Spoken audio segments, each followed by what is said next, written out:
Week 2 is already here, and it's time to start setting some lineups again. Let's get into some quarterback start sits for Week 2.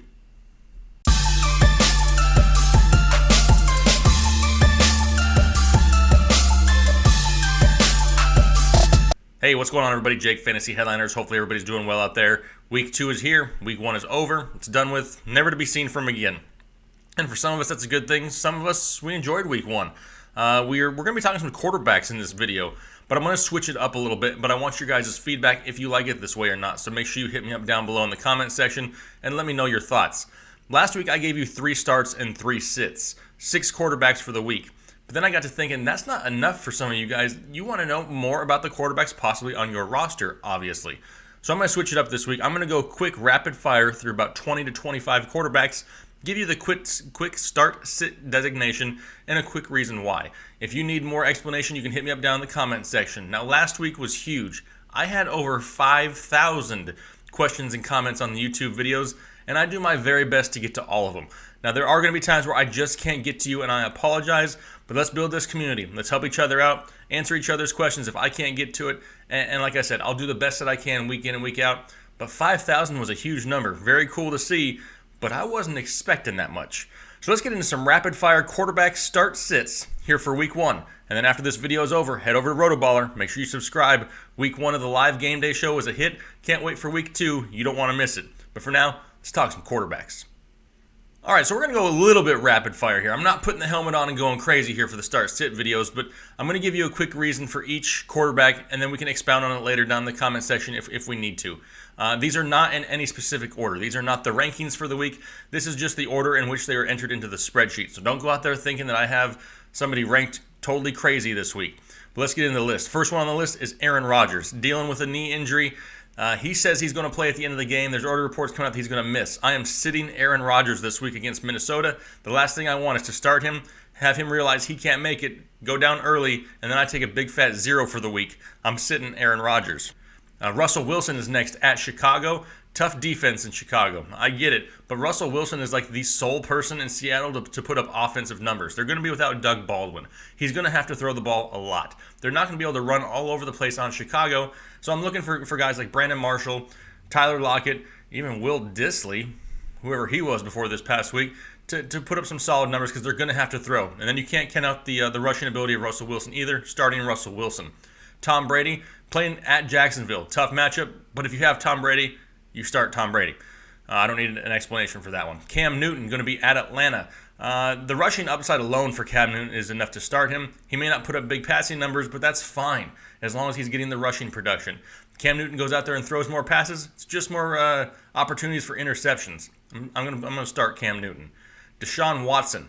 This one has an asterisk next to it. I'm starting Deshaun Watson this week. However, if Will Fuller sits again this week at Tennessee, I'm going to sit Deshaun Watson.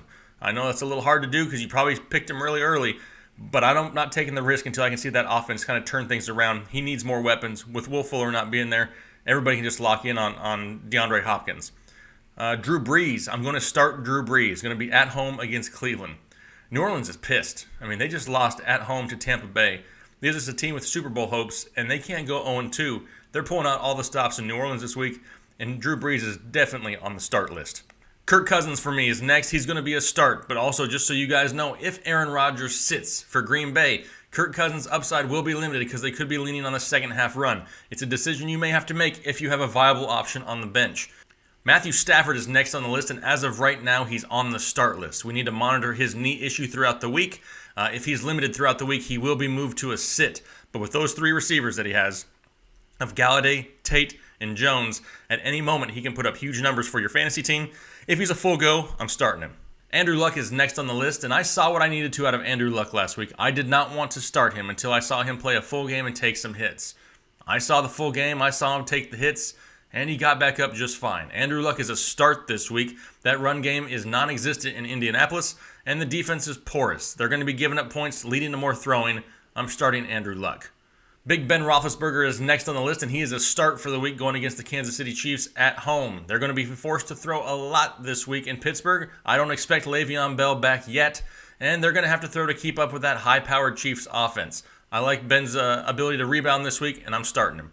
Phillip Rivers is next, and he's a definite start. He's going to Buffalo, where Flacco just hung up 40-plus points on the Bills, and I like the Chargers offense a heck of a lot more than I like the Ravens offense. I'm all over starting Phillip Rivers this week. After that, I got Jimmy Garoppolo, going up against Detroit. Detroit looked absolutely horrible on defense. Sam Darnold just destroyed that secondary, and I expect the same from Jimmy G. If Goodwin sits, though, Marquise Goodwin sits, look for Dante Pettis and George Kittle to have another good week. But yeah, I'm starting Jimmy G for sure this week. Matt Ryan is next on the list, and he has made his way to the sit list until I see more out of that Atlanta offense, a little bit more cohesiveness, a little bit smoother play. I'm sitting Matt Ryan. Patrick Mahomes is next on the list, and they'll be battling up against another high-powered offense in Pittsburgh. I'm starting Patrick Mahomes this week. I expect a lot of offense in this game.